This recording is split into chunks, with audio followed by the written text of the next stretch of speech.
warahmatullahi wabarakatuh. Alhamdulillahi haqqa hamdih, wassalatu wassalamu ala man la nabiyya min ba'dih, wa ala alihi wa ashabihi wa junudih amma ba'd. Ikhwafila rahimakumullah. Insyaallah pagi hari ini kita mengkaji surat Shaf.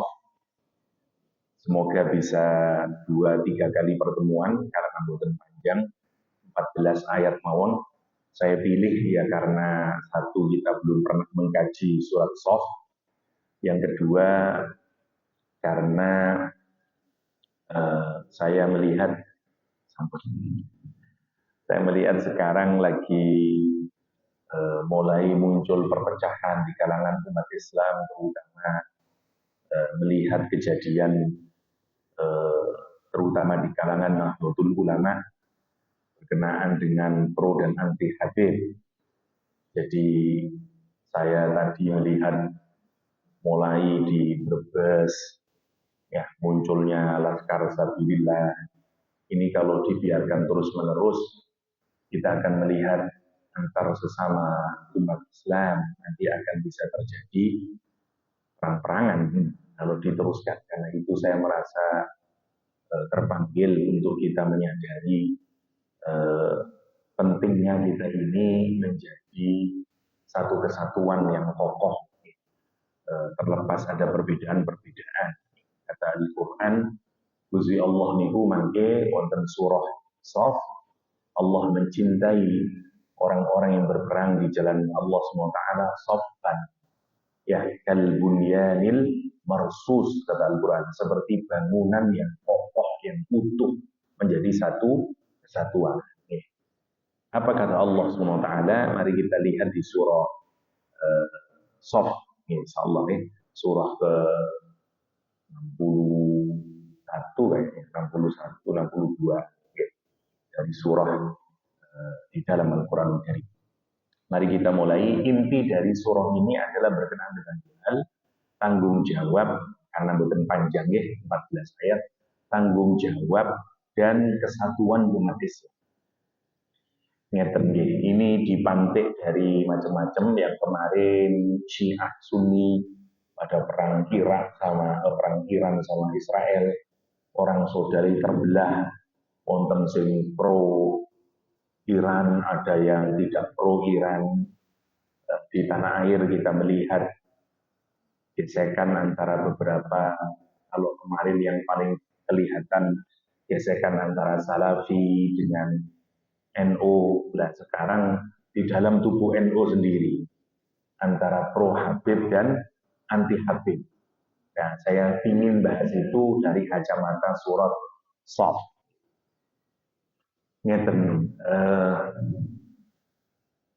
Yang anti Habib ini diawali dari keresahan di antara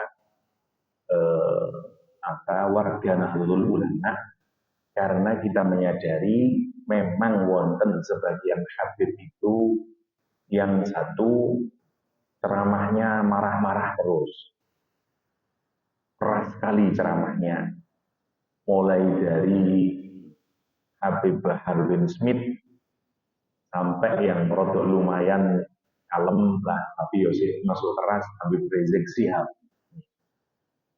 Yang pertama. Yang kedua, ini semakin diperparah dengan beberapa Habib yang memang selalu bercerita tentang keunggulan-keunggulan keturunannya sambil menjelekkan atau menganggap rendah non-Habib.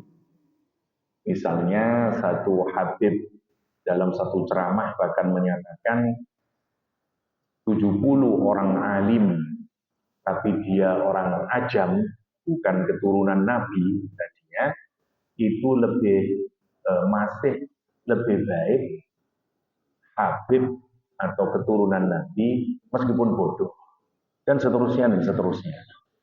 Yang terakhir, bahkan kita tahu bersama ada beberapa Habib yang sukanya ndawir istilahnya, mendatangi rumah tertentu minta uang, dan seterusnya atas nama cucu Nabi Muhammad SAW. Apalagi wonten perilaku-perilaku ngapunten nggih sebagian habaib kecil sebenarnya yang boten karu-karuan lah tanpa kita perlu diperinci. Keseluruhan ini seperti bom waktu sehingga kemudian sebagian warga NU yang merasa ya mungkin kecewa dengan sikap beberapa habib ini akhirnya terutama apalagi wonten satu kiai di Banten namanya Kiai Imat yang kemudian membatalkan nasab Ba'anawi gitu, semua keturunan Ba'anawi singkatnya.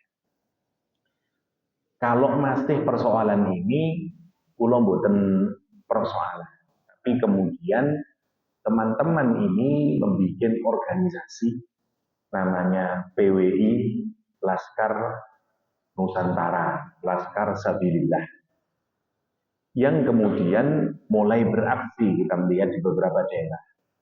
Setidaknya kita melihat kados teng Brebes kemarin, wis bawa golong.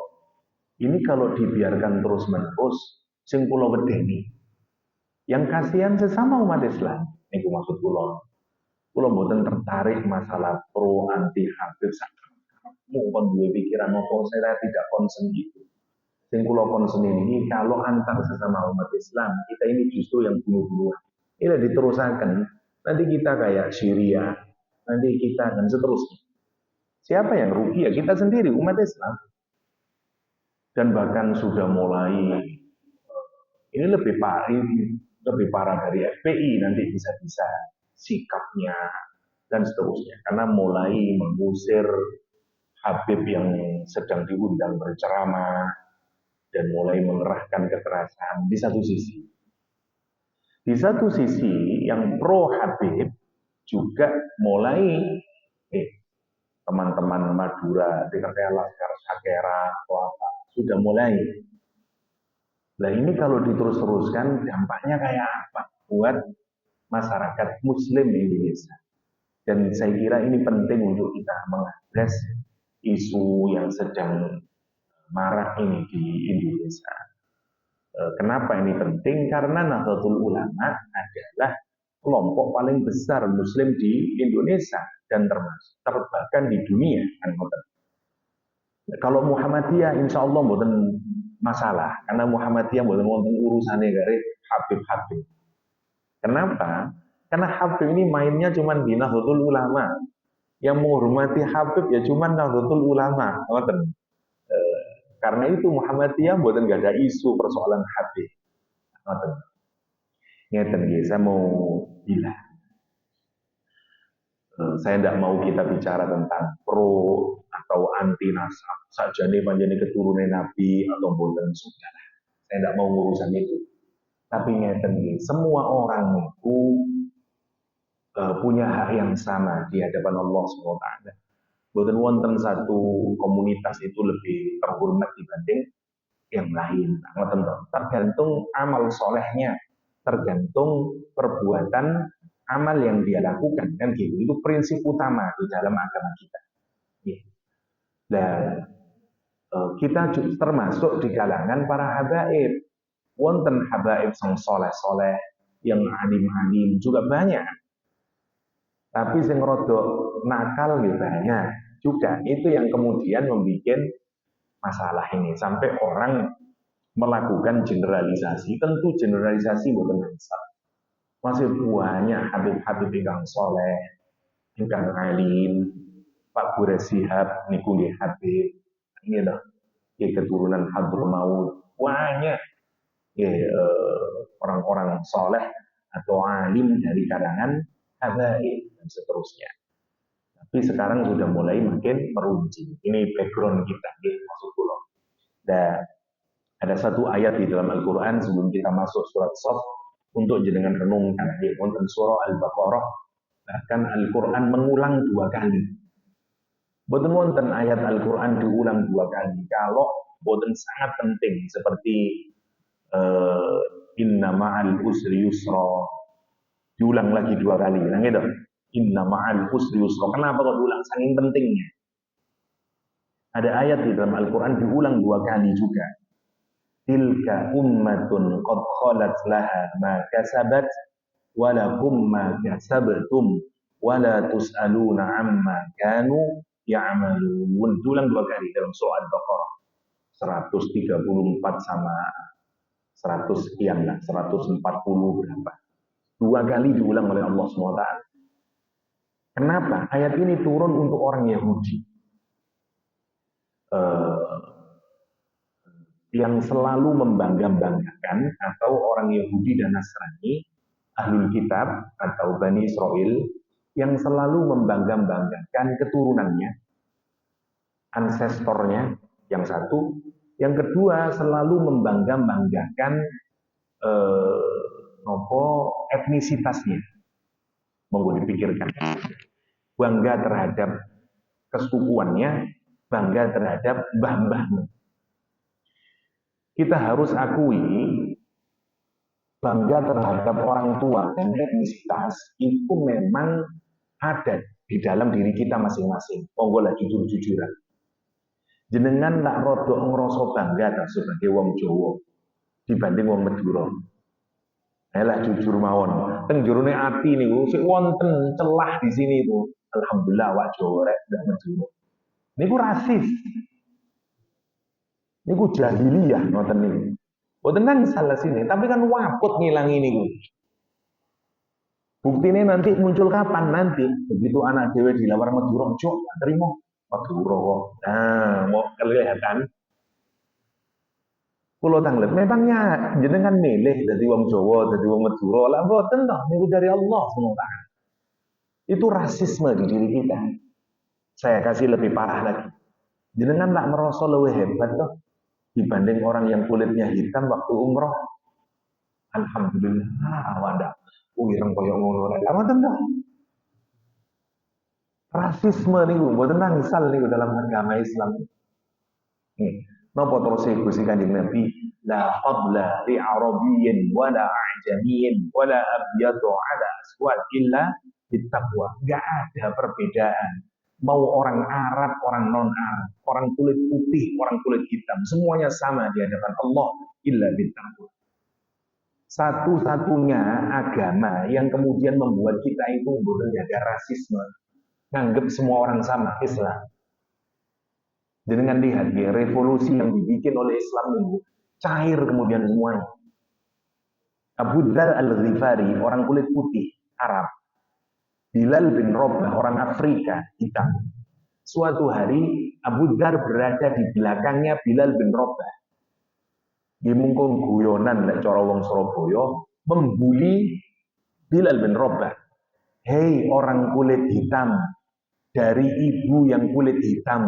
Katanya Abu Dzar Al-Ghifari. Siapa yang marah? Rasulullah SAW yang mendengar. Apa kata Rasulullah? Wahai Abu Dzar, kenapa dalam hatimu masih ada sifat jahiliyah? Rasulullah merasa bersalah. Abu Dzar langsung meletakkan kepalanya ke pasir dan meminta kepada Bilal bin Rabah, injak leher saya wahai Bilal. Sungguh telah keluar kata-kata tidak senonoh dari mulutku. Apa yang dilakukan oleh Bilal bin Rabah? Diambil tangannya Abu Dzar dan diangkat menyatakan, saya sudah memaafkan wahai saudaraku. Lihat bagaimana Islam itu merombak semuanya. Kita kemudian tidak melihat orang karena warna kulit, karena sukunya berasal dari mana, dan seterusnya dan seterusnya. Jenengan tidak sakit ngoten, jenengan Muslim sejati. Tapi lek saya enggak ada, aku wong Jawa, kon nak Madura to. Aku nak Sunda to. Dan seterusnya. Ini nopo-nopoan ngoten. Memang berat karena itu kultural ya. Kita lahir dari dunia yang kados ngoten ini. Tapi kalau kita ini sudah belajar Islam, mestinya mulai kita kikis ngoten. Apapun saja lah, mau orang kulit hitam, mau kulit putih, semuanya sama di hadapan Allah.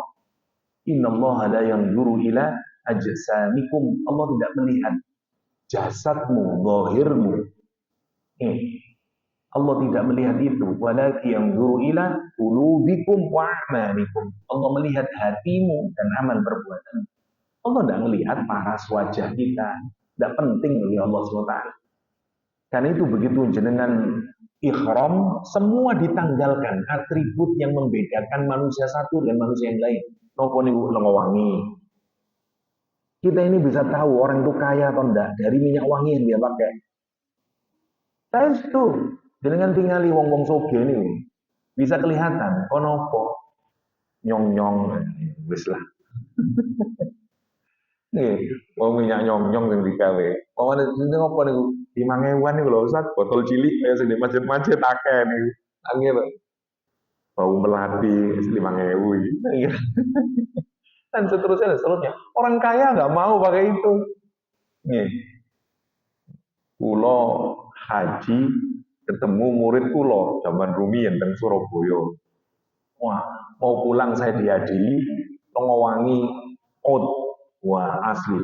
Tak tonton goni 3 juta. Duh, mahal kira. Kalau salap pendiyo ya Jumatan doa. Ya Jumatan kalau gawe lah. Masya Allah. Oke.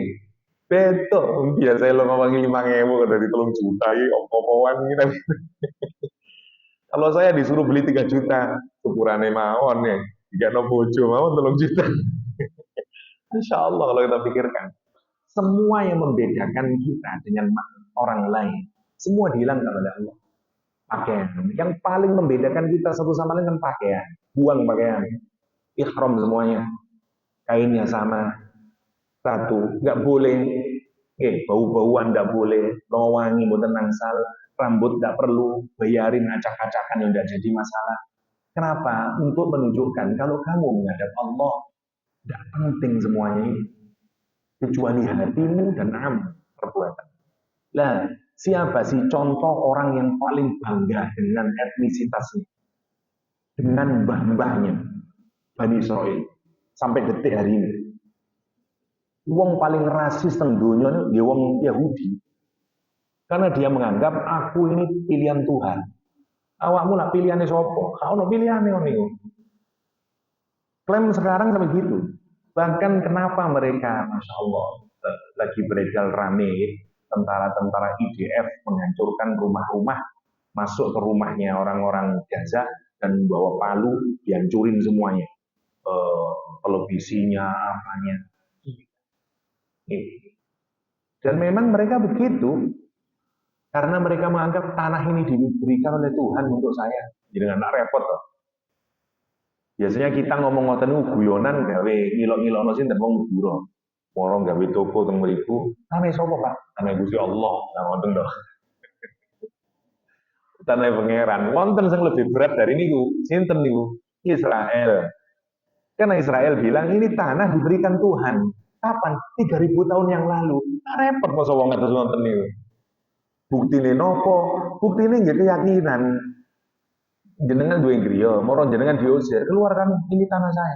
Tekan dikai pangeran aku. 3.000 tahun yang lalu, lah repot. Masya Allah, ini wong Israel. Bangga terhadap etnisitasnya, dan dia bangga terhadap keturunannya. Kenapa? Karena dia bangga kepada aku turunan Nabi Ibrahim, aku turunan Nabi Ishak, aku turunan Nabi Yakub, saya keturunannya Nabi Yusuf, saya keturunannya Nabi Dawud, Nabi Sulaiman, tentang surah Al-Baqarah. Karena kebanggaan itu Allah sudah menyatakan tilka ummatun kata Allah SWT. Itu semuanya umat yang telah berlalu, qad khalat. Ngapain kamu ngomong tentang itu semuanya itu? Kamu bangga terhadap mbah-mbahmu itu. Dan seterusnya. Mereka itu umat terdahulu. Apa kata Allah? Laha ma kasabat walakum ma kasabtum. Untuk mereka, amal mereka memang hebat Ibrahim, memang hebat Ishak, memang hebat Yakub dan seterusnya. Mbah-mbahmu itu hebat. Dan bagi mereka amal solehnya diberikan kamu. Tapi tidak ada sangkut pautnya dengan kamu. Kenapa? Walakum ma kasabtum. Untuk kamu ya amal perbuatanmu sendiri. Wala tus'aluna amma kanu ya'malu. Dan kamu tidak dimintai pertanggungjawaban. Kamu tidak akan diintegrasi oleh Allah. Tidak akan ditanyai tentang perbuatan mereka dahulu. Sampai Ibnu Katsir itu menyatakan bahwa nasab keturunan nggak ada manfaatnya di sisi Allah kalau meskipun kamu keturunan orang soleh kata Ibnu Katsir. kalau kamu sendiri tidak melakukan perbuatan baik. Nah, niki kenapa sih terjadi pro Habib anti Habib? Salah satunya adalah ranten wonten Habib-Habib sing ndak duwe ilmu kerucuk-kerucuk itu gayae ngoten. Aku turun kan Nabi. Kowe jelas surgane, lah awakmu lah gak jelas. Lah ngoten niku lho. Sehingga akhirnya ramai ke Indonesia hingga saat ini. Pulau boten anti kali pro mau saya kanak-kanak. Orang anti hampir pro mau saya itu ke kanak-kanak. Menungso nunggu sedaya padha. Rasulullah kepada putrinya saja menyatakan, "Dok, aku ndak iso mbela awakmu di akhirat. Lek awakmu ndak amal saleh." Niki Fatimah lho di ngontenaken dengan ini. Apa sekarang orang, Masya Allah, itu di fitnah zaman akhir ya. Kalau cuma wedi mawon. Ini kalau diterus-teruskan kayak apa terus umat Islam ini? Tambah hancur dan seterusnya. Mugi-mugi segera ada tindakan yang jelas nih. Terutama menyangkut vigilante ini, kelompok-kelompok laskar-laskar yang kemudian saya takutnya nanti pelan-pelan menggunakan cara kekerasan. Kalau Indonesia ulah ngoten kok, seneng geng-geng di Jawa Barat dan seterusnya. Memang dibikin, masya Allah kalau kita pikirkan ini yang ya semoga lah dirubah. Oke, kita masuk sekarang ke surat Shaf, satu surah yang berkenaan dengan tanggung jawab dan nopo namine kesatuan umat Islam. Bismillahirrahmanirrahim. Sabbaha lillahi ma fis samawati wa ma fil ard wa huwal azizul hakim. Surah ini termasuk surah Al-Musabbihat, surah yang diawali dengan tasbih. Wonten beberapa surah musabbihat. Kita pilih salah satunya yang paling pendek dulu, surah Shaf. Surah ini diawali dengan tasbih. Turunnya surah ini berkenaan dengan pasca perang Badar. Jadi surah ini turun setelah perang Badar. Periodenya berarti Madinah. Nabi sampun hijrah. Di perang Badar kita ketahui bersama tidak banyak sahabat yang ikut perang Badar. Dari kira-kira 3.000 penduduk di Madinah saat itu, yang ikut perang hanya 300 maksimal 17 orang. 317-an. Selesai perang Badar, Rasulullah Shallallahu Alaihi Wasallam melalui wahyu menjelaskan betapa besarnya pahala yang diberikan oleh Allah kepada Ahlul Badar. Ahlul Badar itu begini. Diceritakan oleh Rasulullah SAW pahala yang diberikan. Orang-orang Madinah, terutama orang-orang munafiknya, itu kemudian merasa begini karena Nabi bercerita begini tentang pahalanya orang ahli Badar, terus dia bilang begini, lau alimna ahabbal amal, kalau kami tahu amal yang paling dicintai oleh Allah, ahabba ilallahi azza wa jal, la'amilnahu, pasti kami akan melakukan. Sebagian riwayat menyatakan pokoknya boleh ono perang maneh, kami akan berada di paling depan. Nah, kemudian terjadilah perang, justru mereka lah orang yang pertama-tama mengundurkan diri. Karena itu turun ayat ini. Jadi surah ini berkenaan dengan karakter orang-orang yang mengaku muslim, mengaku mukmin, tapi dia tidak berada dalam satu barisan orang yang beriman. Karena itu secara spesifik ayat ini membicarakan kejadian berpalingnya orang-orang munafik nanti yang tidak ikut berperang bersama Nabi karena macam-macam, terutama di perang Uhud nanti, di perang Uhud, backgroundnya. Kenapa? Karena orang yang ikut perang Badar itu Masya Allah, semua orang yang ikut perang Badar dari surga tanpa terkecuali, seperti apapun perbuatannya. Bahkan Rasulullah SAW menyatakan, Allah berkata kepada semua orang yang ikut perang Badar, i'malu ma syi'tum fa innahum, kata Allah SWT, kepada pasukan Badar, berbuatlah sekehendakmu, karena sesungguhnya Allah qad ghafara lakum, sungguh telah mengampuni dosa-dosa kalian. Jadi bayangkan, lek jenengan mendapatkan nopo statement bahwa wis rek sakarep-karepmu ngelakoni opo ae, pangeran wis ngampuni awakmu kabeh. Coba jenengan pikiraken. Niku hebate pasukan Badar. Sampai wonten cerita, wonten biduan wanita yang setelah perang Badar niku mboten payu. Mboten wonten sing ngundang, biasane laris ulang tahun diundang, acara ini diundang, biduan wanita di Mekah. Karena dia ndak laku, dia menyangka yang membuat dia ndak laku adalah Muhammad Shallallahu Alaihi Wasallam.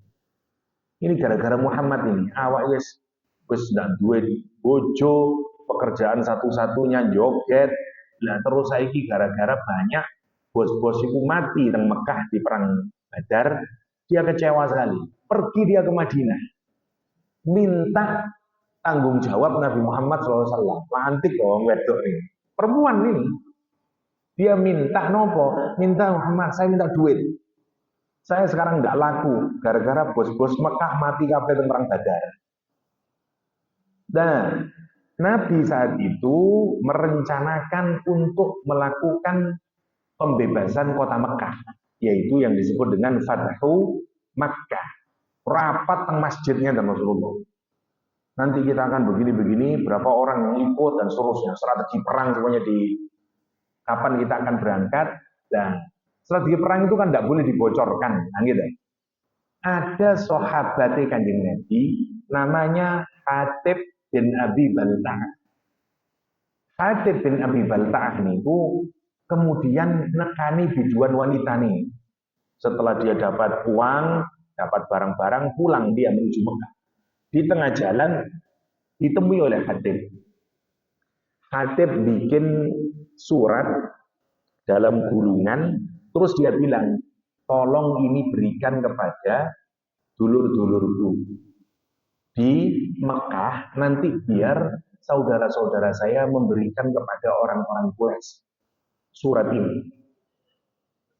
Diupai 10 dinar seingat saya. Udah, setelah diupai, pergi dia. Bismillah. Setelah pergi, Rasulullah SAW didatangi malaikat Jibril. Muhammad, ada sahabat yang membocorkan rahasia. Langsung Rasulullah mengutus 3 sahabatnya untuk mengejar. Kata Rasul, mereka dia sampai di sini, dia mengendarai ini, dia membawa suratnya. Karena Rasulullah diberitahu malaikat Jibril ceritanya. Sudah, begitu sampai digeledah si perempuan ini, dia bilang, nggak ada, saya nggak bawa surat apa-apa, nggak ada. Sayyidina Ali menyatakan, pasti Rasulullah tidak akan pernah berdusta. Yang berdusta pasti kamu. Ya, kata Sayyidina Ali, saya akan copot bajumu satu persatu, sehingga kamu tidak pakai baju, atau berikan. Atau yang kedua, kita penggal kepalamu. Ya, diancam oleh 3 sahabatnya Nabi ini. Ketakutan dia, dikeluarkanlah surat. Ternyata suratnya datang dari sahabat Nabi namanya Hatib bin Abi Balta'ah. Disidang kemudian. Menurut hukum militer, kalau ada tentara yang membocorkan rahasia negara, hukum mati. Sudah pasti nih, termasuk dalam masa itu.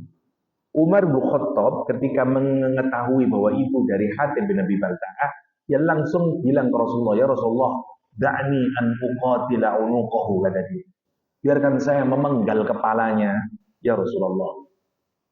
Nopo terus Kanjeng Nabi, mahlan ya Umar. Sebentar Umar, nopo terus Kanjeng Nabi. Bukankah Hatib adalah pasukan Badar? Dia kan ikut perang Badar. Naam ya Rasulullah, tapi dia telah melakukan kesalahan yang sangat serius. Baru Rasulullah SAW menyatakan, Allah berkata kepada pasukan Badar, Semua ikut perang Badar. Lakukan sekehendakmu, karena sesungguhnya Allah mengampuni kalian. Baru Rasulullah kemudian bertanya pada Hadid, ya Hadid, kenapa kamu melakukan itu? Rasul kemudian bertanya, bagaimana iman di dalam hatimu? Kata dia, ya Rasulullah, sesungguhnya iman dalam hatiku tidak kurang sedikit. Saya mencintai Allah dan Rasul. Kenapa terus kamu bikin surat itu? Baru Hadid menjelaskan, semua sahabat-sahabatku ini, keluarganya sudah ada di kota Madinah. Istrinya, anak-anaknya. Lah kula niki ijenan teng Madinah. Istri anak-anak saya masih ada di Mekah. Boten tumut hijrah karena dihalang-halangi. Kalau jenengan akan melakukan pembebasan kota Mekah, saya takut anak-anak dan istri saya nanti akan dibunuh oleh orang-orang Mekah. Karena itu saya ngirimkan surat, bukan kenapa-kenapa. Memang saya tahu ini salah, tapi saya ingin tahu, saya ingin keluarga saya itu memberikan kebaikan kepada orang Quraisy karena membocorkan ini sehingga dia diproteksi, bukan itu. Tujuan saya cuma itu. Masya Allah. Tapi nanti turun surah Al-Quranul Karim, Al-Mumtahanah, ya, untuk apa? Membebaskan Hatib bin Abi Baltah. Niku saking hebatnya nopo Ahlul Badar. Karena itu sahabatnya Kanjeng Nabi niku wonten level-level. Sahabat paling terbaik disebut dengan Khulafaur Rasyidin. Di bawah Khulafaur Rasyidin namanya Ahlul Badar. Semua orang yang ikut perang Badar. Niku, masya Allah. Makanya yang dijadikan panitia lek wonten pemilu, sopo iki, milih sopo iki, calonnya siapa? Ahlul Badar. Sampai tutup Indonesia, itulah yang dibikin sholawat waktu melawan Inggris Belanda. Di Ahlil Badr ya Allah. Ini gue ceritanya ngoten. Ini saking wong Indonesia nih sholawatnya untuk menggelorakan semangat 10 November dan seterusnya. Salatullah salamullah ala toha rasulillah. Salatullah salamullah di Ahlil Badr ya Allah. Dengan pasukan Badar ya Allah untuk menggerakkan semangat. Dan ini cuma jadi ibu-ibu ambil gol terbang di Ahlil Badr ya dulu perang nih, didamel semangat perang tuh. Karena memompa semangat, ingat-ingatlah pasukan Badar. Ngoten rumiyin. Nah karena itu kemudian orang-orang munafik tadi kepingin ceritanya. Mari kita lihat ayat yang pertama. Setelah kita baca asbab nuzulnya, sabbaha lillahi ma fis samawati wa ma fil ardh. Sabbaha dari kata sabaha, tasbih, makna dasarnya nomor satu adalah mengapung atau yang mengapung. Ngeten idenya, orang itu kalau mengapung atau benda itu kalau mengapung, dia konstan berada pada posisinya. Karena tidak disebut ngambang atau ngapung kalau dia masuk ke dalam atau dia melompat ke atas. Ngapung itu bertahan terus, seperti orang berenang. Karena itu sibahah maknanya berenang. Misalnya dua olahraga yang diajarkan, yang disunnahkan oleh Rasulullah zaman dahulu adalah memanah rimayah, memanah sama sibahah, berenang. Dan orang berenang itu dia mengapung dan dia mempertahankan posisinya tetap di atas air itu. Karena kalau ke dalam namanya mendelep, kalau ke atas namanya ngibatin berenang. Makanya dia capek nih berusaha terus. Namanya sibah. Mana yang pertama?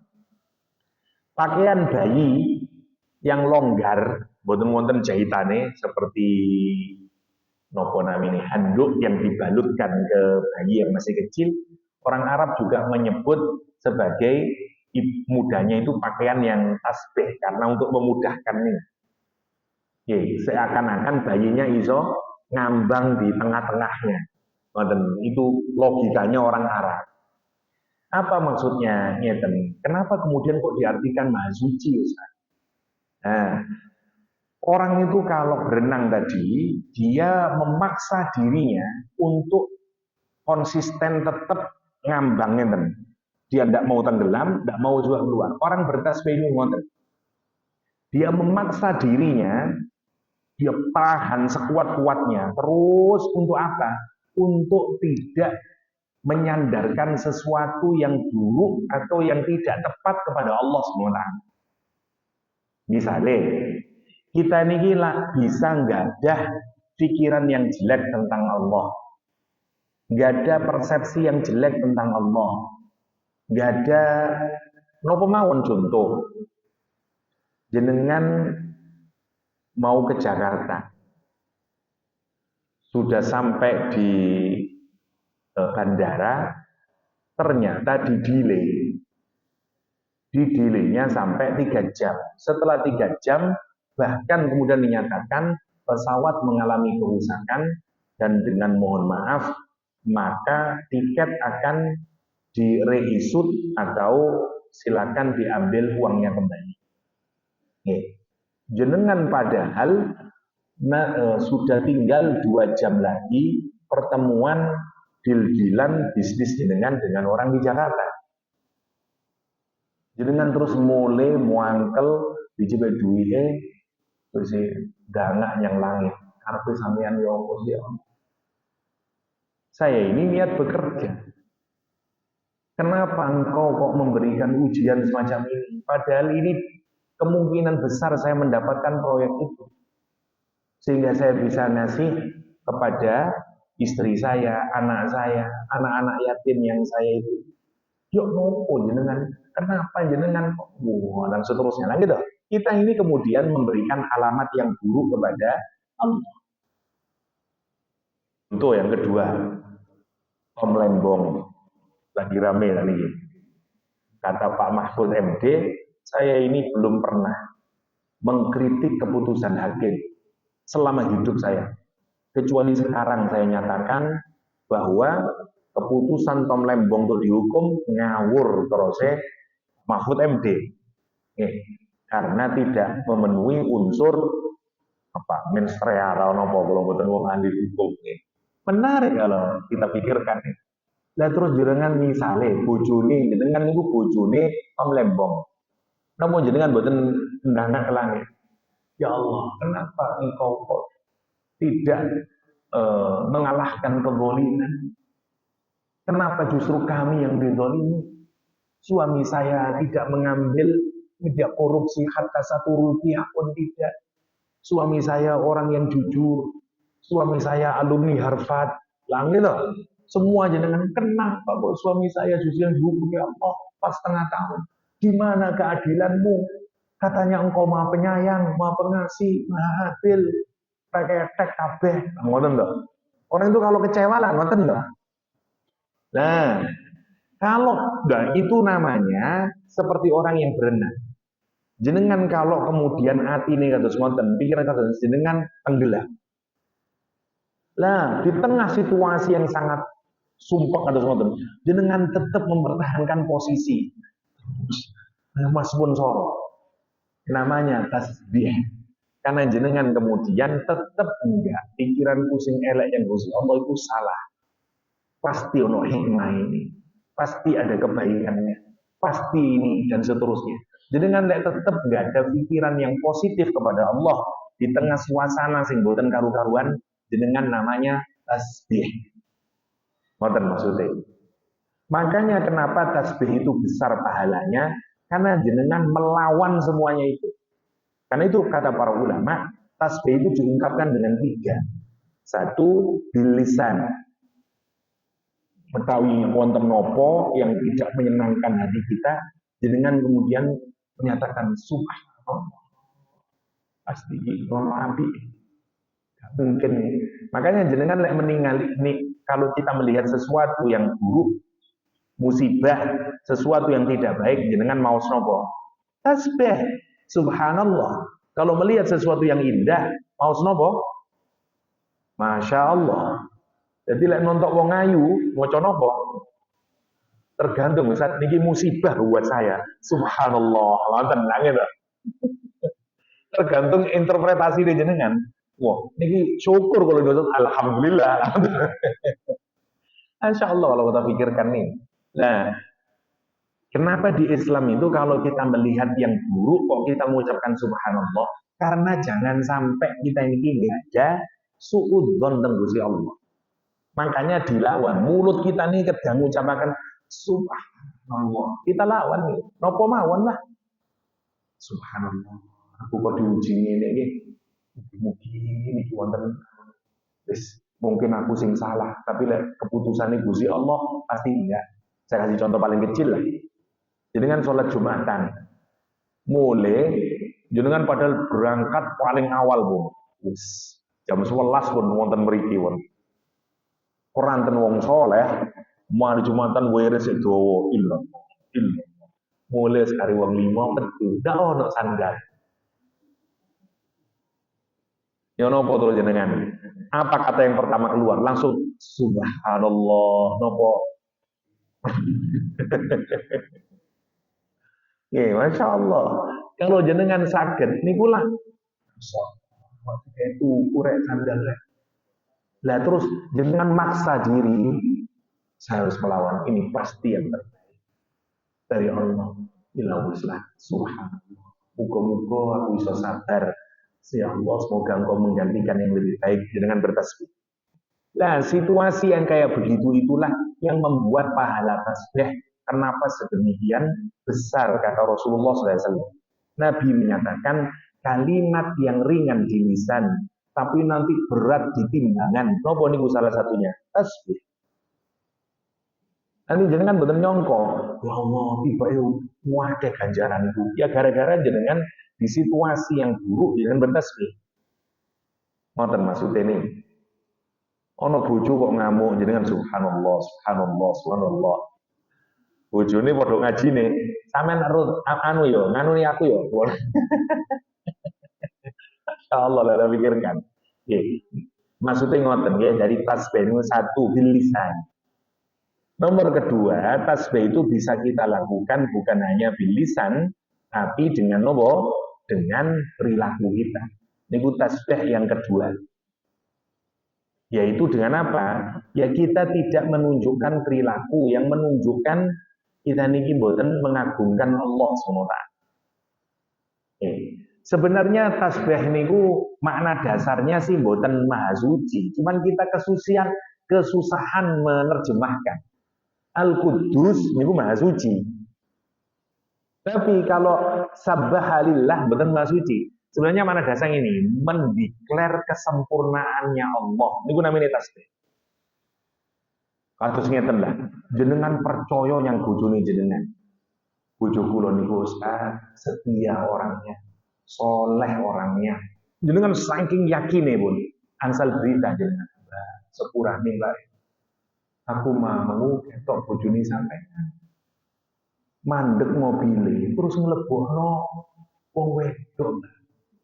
Terus tak tut mburi ku. Mandek di hotel Hyatt, Mbak. Sepurane Mbak.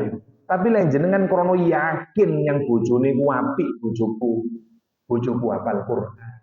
Bojoku wonge apik, ndak tahu gawe masalah bojoku. Jenengan nopo ngene? Aku yakin mesti kira. Mesti. Jenengan tetep husnul tentang bojo gini mboten. Mesti ono sesuatu. Mungkin bojoku gak kira teko koyo ngono aku wis kawin 50 tahun. Ini kok sedurung mati nggih, biyen durung balik kawine.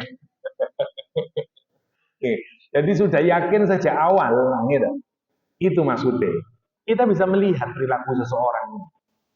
Dan kadang-kadang, nah itu bahayanya. Orang itu kalau sudah terlampau cinta, biasanya pendapatnya sudah mboten adil. Makanya pun keterlaluan, biasa-biasa mau. Sehingga kita bisa adil melihat apapun saja. Dan seterusnya, dan seterusnya.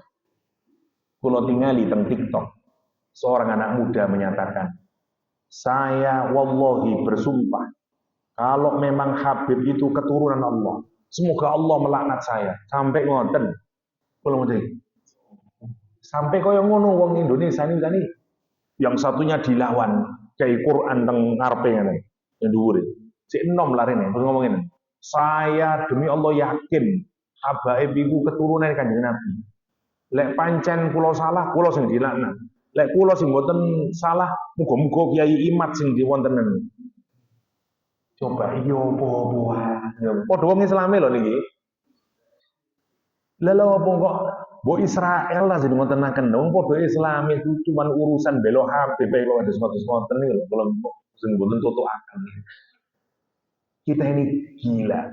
Mboten waras-waras sih oleh mikir nih maksud kula. Lah sama. Jadi ini tasbih yang pertama dengan lisan, yang kedua dengan sikap, yang ketiga dengan proses para ulama dengan pernyataan bahwa kita ini mboten mampu, kita ini mboten perfect, kita ini wonten kata cacate. Jenengan lek saged tiga niku namine jenengan bertasbih. Lek wonten napa-napa jenengan mboten nyalakan Gusti Allah. Kita melihat dia ya Allah, banyak kula mboten mungkin kula sing wonten salah, kula ngapunten ya Allah. Mungkin kula sing dereng saged didik istri saya, kenapa istri saya kok marah-marah saja kepada saya? Nah niku namine tasbih.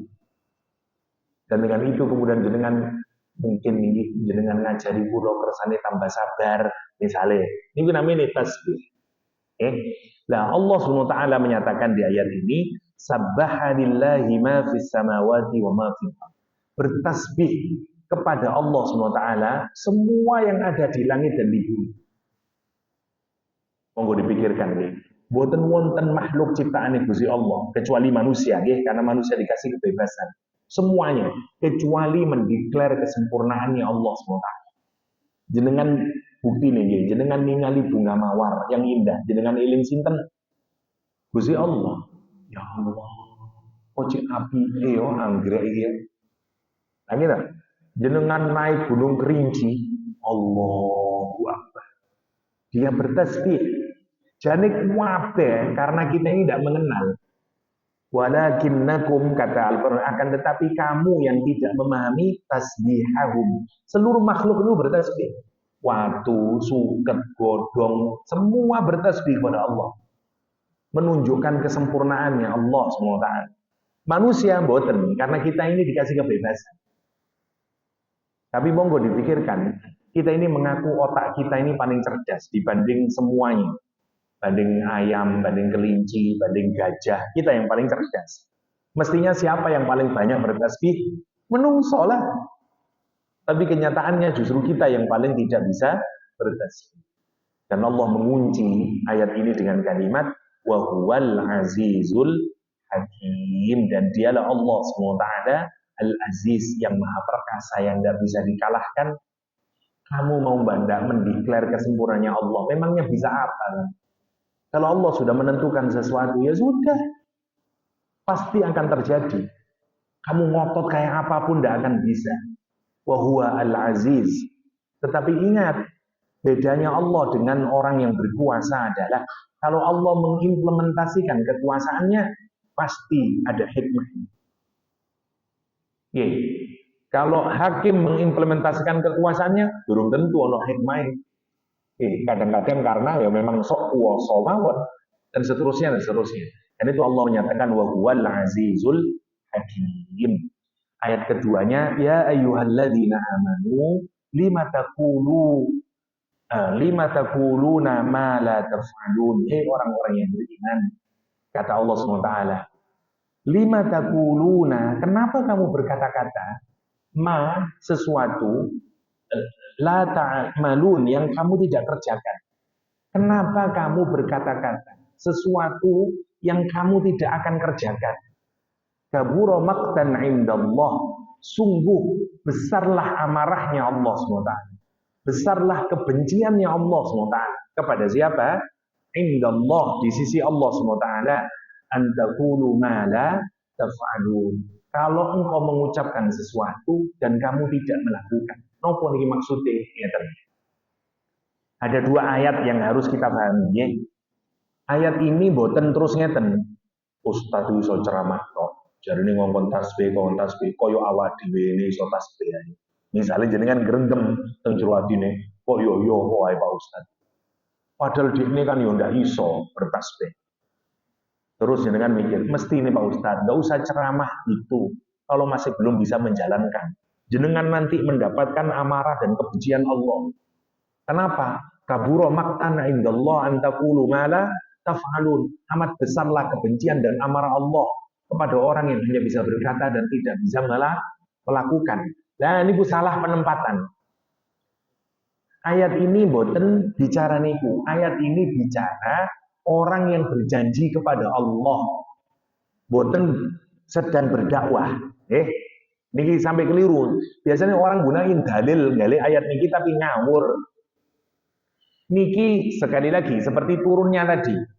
Sak mantune dijelaskan kepada Rasulullah oleh Rasulullah SAW tentang betapa besarnya pahala pasukan Badar. Wong-wong terus ngomong teng jero atine. Bahkan sampai di hadapan semua orang. Pokoknya kalau ada perang lagi ya, saya yang pertama, demi Allah, saya akan maju ke peperangan. Wonten wong sing ngomong, ya Allah, pokoknya ya Allah, kula lek wonten perang malih, saya yang akan perang. Berarti dia ngomong ke siapa? Ya Allah SWT. Boten ngomong ke jamaah. Boten berdakwah. Mangke lek ngoten, boten wonten sing wantun dakwah. Khutbah Jumat, ittaqullah, bertakwalah kepada Allah, terus jenengan angkat tangan. Pak Khotib, sampean ojo ngomong ittaqullah kok jenengan wis takwa. Sampean lek durung takwa, dosa lho sampean. Karena berbicara tapi belum bisa melakukan. Lah rusak mangke. Mboten wonten wong sing khutbah, mboten wonten dakwah. Kenapa kok tidak dakwah? Saya takut. Karena saya masih belum bisa menjalankan apa yang saya ucapkan. Ya, mboten wonten. Memangnya siapa kita? Ya Nabi Muhammad mawon sing saged niku. Nah gitu. Jenengan nasihati anake. Le, sing jujur le. Lah wingi sampean Pak goro yang ibu. Lah ruwet jangan. Terus mboten saged dakwah. Boten nggih, ayat ini tidak berkenaan dengan itu. Enggak.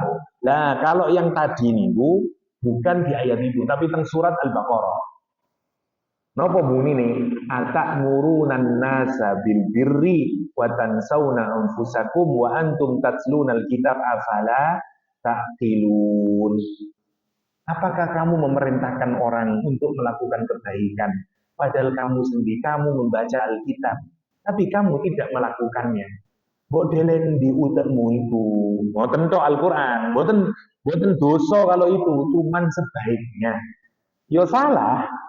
Karena itu kalimatnya berbeda. Ini kalimatnya siapa? Untuk para kiai-kiainya Yahudi zaman itu. Dia ngongkon, kamu yang begini, dia sendiri mboten menjalankan. Dikritik oleh Al-Qur'an. Kon iku lho utekmu delen di.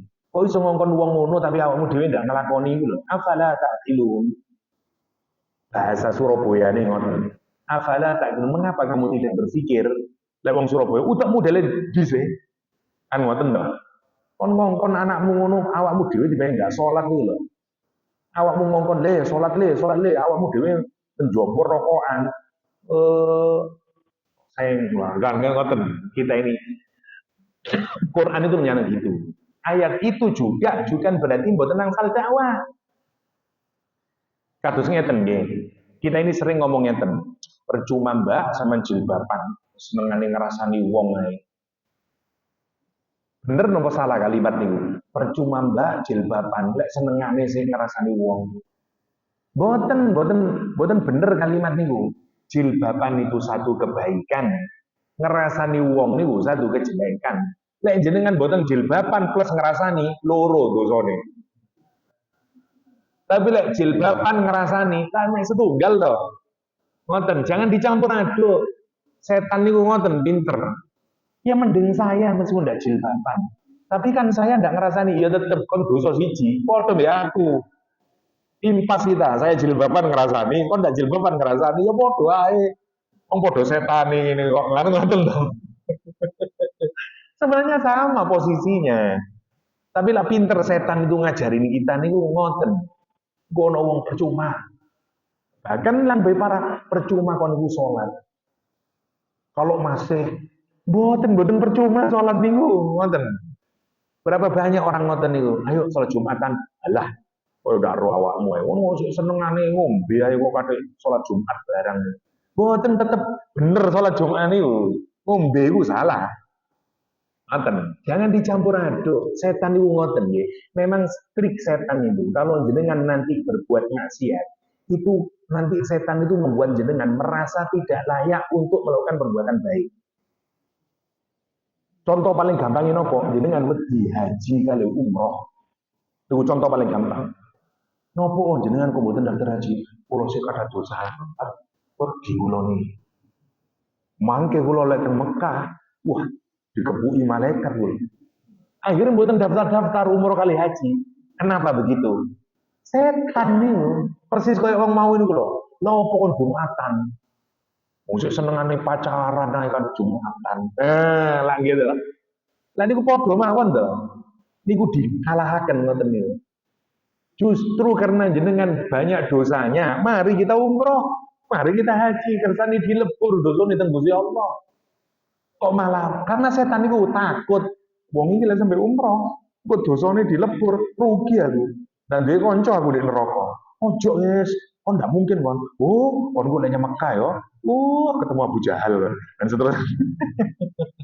Akhirnya ndak berani. Jenengan nanti ketemu tiang ngoten niku banyak. Padahal niku mboten wonten dalile, mboten wonten hadise. Itu cara setan untuk membuat jenengan tetap berada dalam kepungan dosa. Dilawan nek ngoten niku. Kurang ajar setan ndak kepinginan mlebu surga. Langsung daftar jenengan. Aku tak daftar haji. Bismillah. Aku ro menyang awakku elek, tapi Gusti Allah itu kan ampunannya lebih luas dari banyaknya dosa saya. Aku yakin sing penting jenengan husnudzon teng Gusti Allah. Ya Allah, kula ngertos ya Allah, kula niki wong elek. Kata dosa nih kula niki. Tapi ampunan jenengan luas ya. Kula kepengin tobat, kula haji ya Allah. Wah, ngoten, gagah ngoten. Boten kados wong sakniki, saya takut. Insya Allah lah, nanti kalau saya sudah mulai sholatnya api, nanti jadi orang soleh. Kapan kata di soleh? Lagi etek kayak yo lah gitu. Terus boten kira kita begitu itu. Seperti janji manis kita kepada istri kita, yo nanti deh ya kalau ini tiba ya melegetek lah ngoten niku pun. Niku monggo dipikirkan. Jangan begitu kata Allah.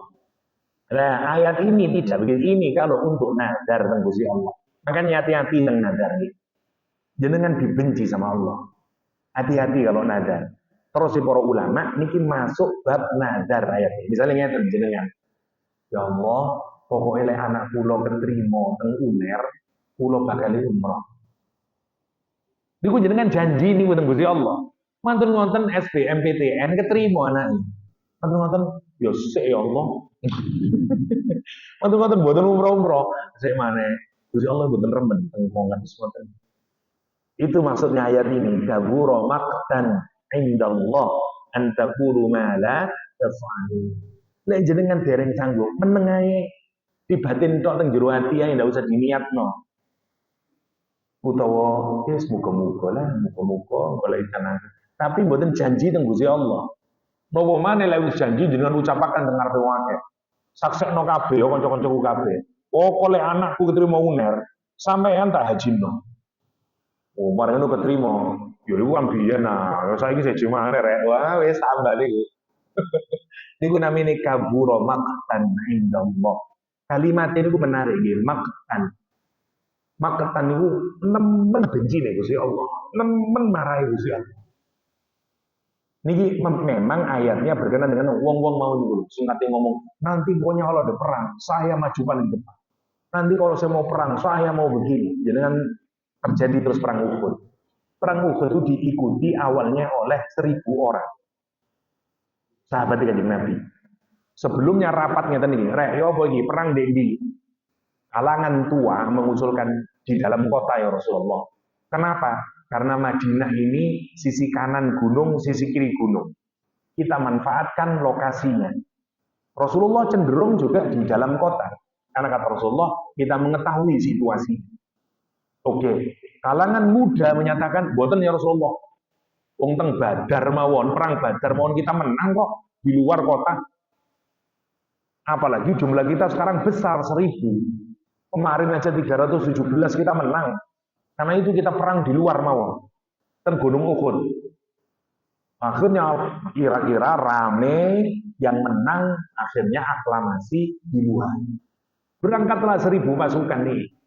Wonten pemimpinnya orang munafik, ngeten nggih. Wong munafik udah ada yang tahu kecuali Allah dan Rasulnya. Wong munafik ini KTP ini Islam, namanya Abdullah. Wong pemimpinnya namanya Abdullah, Abdullah bin Ubay bin Salul. Sapa jenengmu? Abdullah. Agamamu apa? Islam. Salat Jumat.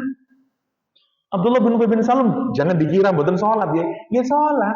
Salat 5 waktu, ya salat Jumat. Tapi dia munafik.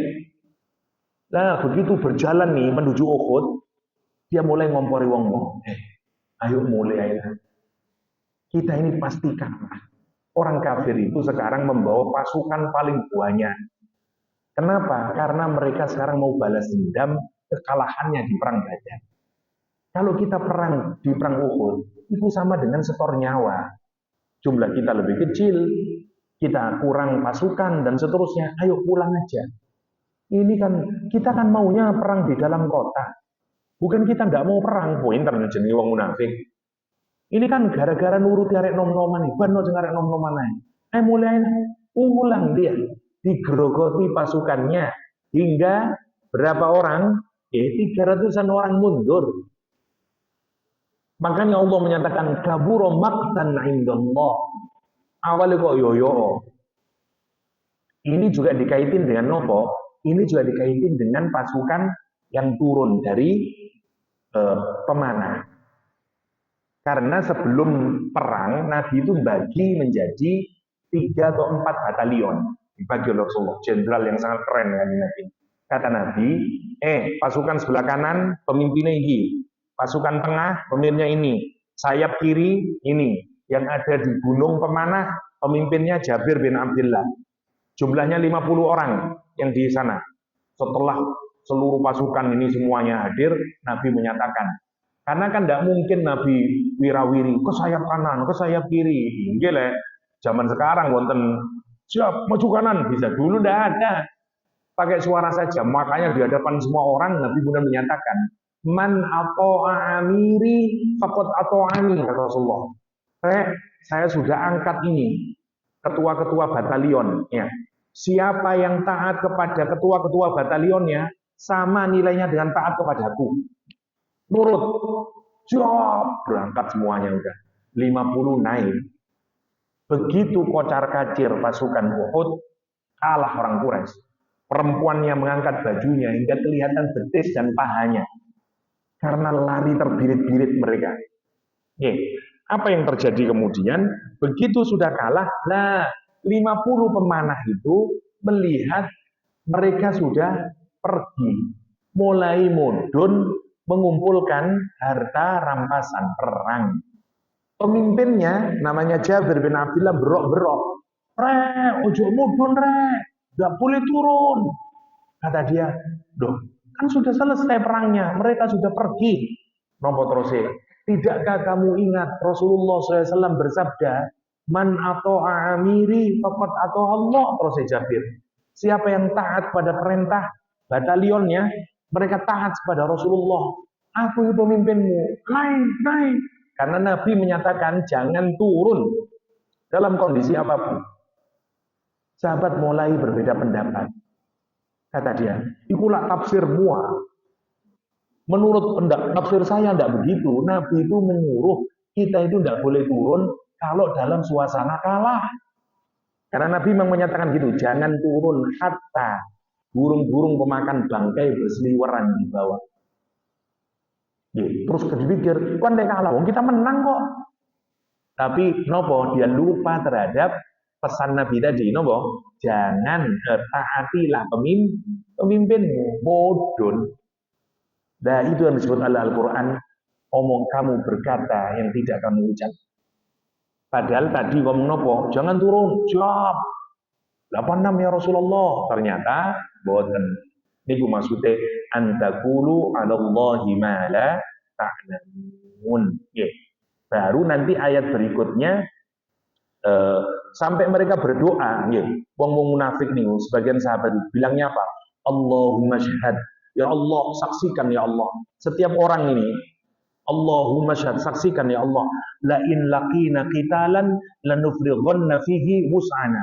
Pokoknya kalau saya dikasih kesempatan ikut menemui peperangan, saya akan memberikan seluruh kelonggaran hidup saya untuk ikut peperangan itu.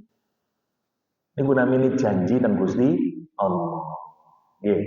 Makanya hati-hati menawi nazar. Jadi kan biasanya kadang nazar memang boleh.